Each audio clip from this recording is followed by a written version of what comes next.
What's up, everybody? I am Destroyar, your coach of the Washington Wake Pokemon Draft League team. In today's video, I wanted to introduce you to a new team that we just drafted. We're playing in Soul Dew Association in the Latios division, which is an upload required division. SDA was actually the first league that we started recording in. Last time we were in the Latios division, which is upload optional. Happy to be back with them and excited for this draft. The format is pretty much a standard draft format that we've been playing with some high tier Terra options available. We picked in the number 6 spot. And in that spot, we picked our very first pick, which is one of my favorite draft Pokemon ever, maybe my favorite of all. It is Great Tusk. Great Tusk is such a good draft Pokemon. It has such a vast, deep move pool of coverage options. It's super duper bulky, super strong physical attacker as well. Photosynthesis gives it a lot of really fun options with its stats. And it's just the best rapid spinner in the format. Because it's so bulky and because it has so many ways to threaten spin blockers, it's just really good. And it's not really shoehorned into the rapid spinner role. It can come in and attack. It can do lots of things, which not all spinners can. So yeah, really excited to have Great Tusk on the team. It's just the perfect mon to build around it in any draft. You can never go wrong, in my opinion, using Great Tusk as your first pick. But next up, we picked a mon that I've never tried before and really excited to try out, Greninja. Greninja has an elite speed tier. It's going to be the fastest mon on this team, spoiler alert. It has 2 great abilities in Battle Bond and Protean. Battle Bond turns it into a dangerous late game sweeper, giving it a +1 to all of its stats after a KO. Yeah, and Protean makes it a really good choice item user, making everything stab, just makes it hit really hard, even with its coverage options. It even has sort of hazard options with spikes and toxic spikes. It has a usable, I think 93 attack stat here. It's usually used as a special attacker, but can do both. So, with my first 2 picks being weak to Fairy, I wanted something to help support that in my round 3 pick. This mon is threatening offensively as well as really good defensively against fairies. It is Iron Moth. Now, it was prior to me in my recording stage, but a really impactful moment on me as a draft player was getting swept by an Iron Moth in the finals of ZDL Season 1. I was undefeated that whole season, and I was so sure that I was just going to finish it out undefeated, but I got humbled by the Moth. So it's been nightmare fuel for me since, and I am taking those memories back. Iron Moth is now on my side, and hopefully is going to be able to create nightmares for other people instead. It's just a really strong special attacker, really great speed. Photosynthesis really makes it a super dangerous mon. It has excellent stab options with Sludge Wave and numerous fire moves, including Fire Dance, Overheat. It's got U-Turn for momentum. It has toxic spikes. It has a myriad of different coverage options. And oh yeah, this is our main Terra Captain that we're going to have. It was very expensive Terra Captain, but I think it's going to be very worth it.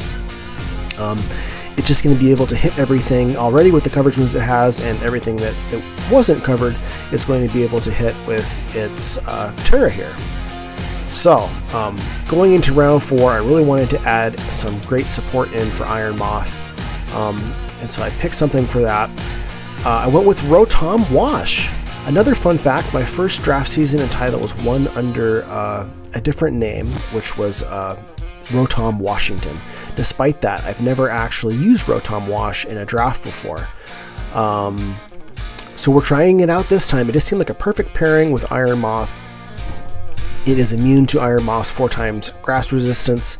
Obviously, it is also resistant to the water weakness.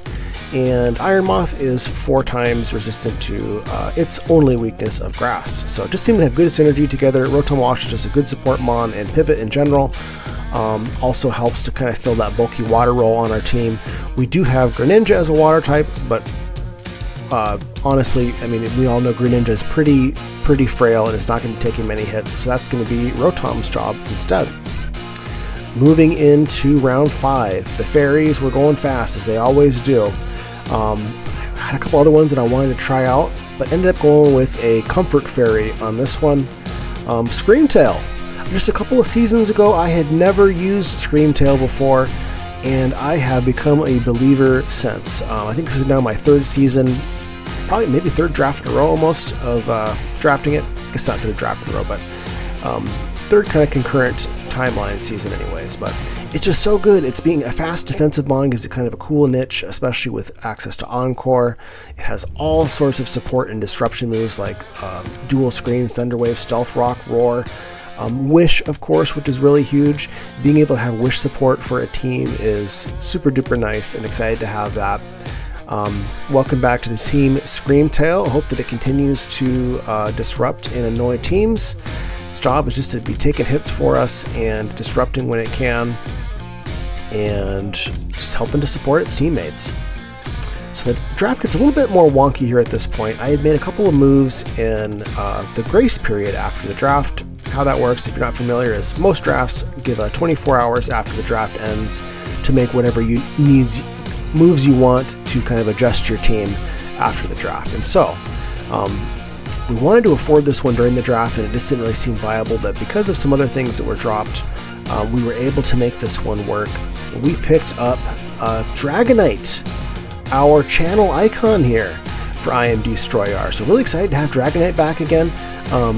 We used him for about half a season in SPDA. I'm still using him as I record this, actually, and he's been really, really good. I wanted to make sure that he could get a full season in. Somehow Dragonite goes undrafted regularly, but it really is everything that you want in a mon. It's got such a good move pool. It can be special, it can be physical, it has support moves like Thunderwave, an Encore. It's got Roost that can be very bulky, especially with multi-scale. It's not super fast, but it has Dragon Dance, and it also has the best priority move in the game, which is Extreme Speed. So, Dragonite can be whatever we want it to be in any given week, even if in most weeks that's just Dragon Dancing and Sweeping.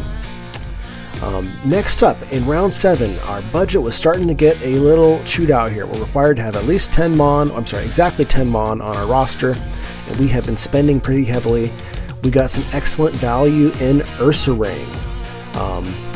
We love the Ursas on this channel. Using Blood Moon and SPDA right now, I've used Ursaluna regular numerous times, and I've actually won a title with regular Ursaluna. Ursa Ring is the little baby Ursa, but it's really almost as powerful as the regular Ursaluna. I think regular Ursaluna is 140 attack, and this is 130. We can do the same thing with the Guts, Facade, Stab kind of wall breaking set. It's also very bulky and can be, because of Eviolite, can be super bulky. It's really important to have a Ghost, Resist, or Immunity. All we have so far is Greninja. We have Spectriers running around out there and other powerful ghosts. It's just a powerful offensive type in general, even for coverage moves. And so having this nice solid normal mon who can take hits and also apply extreme pressure is just a really nice option for us to have. Going into round 8, this is another one that we picked up in grace period. Actually, it was dropped, and this thing being dropped really kind of set off a series of things that allowed us to pick up Dragonite as well. But this is another mon I've never used before and really wanted. Heatran. Previously had a lower tier kind of option in my Steel slot. Steel is just a really important option to have. Again, we have 3 of our main attackers that are weak to Fairy, and Heatran is probably the best Fairy resist, with a double Fairy resist and just being a bulky mon in general.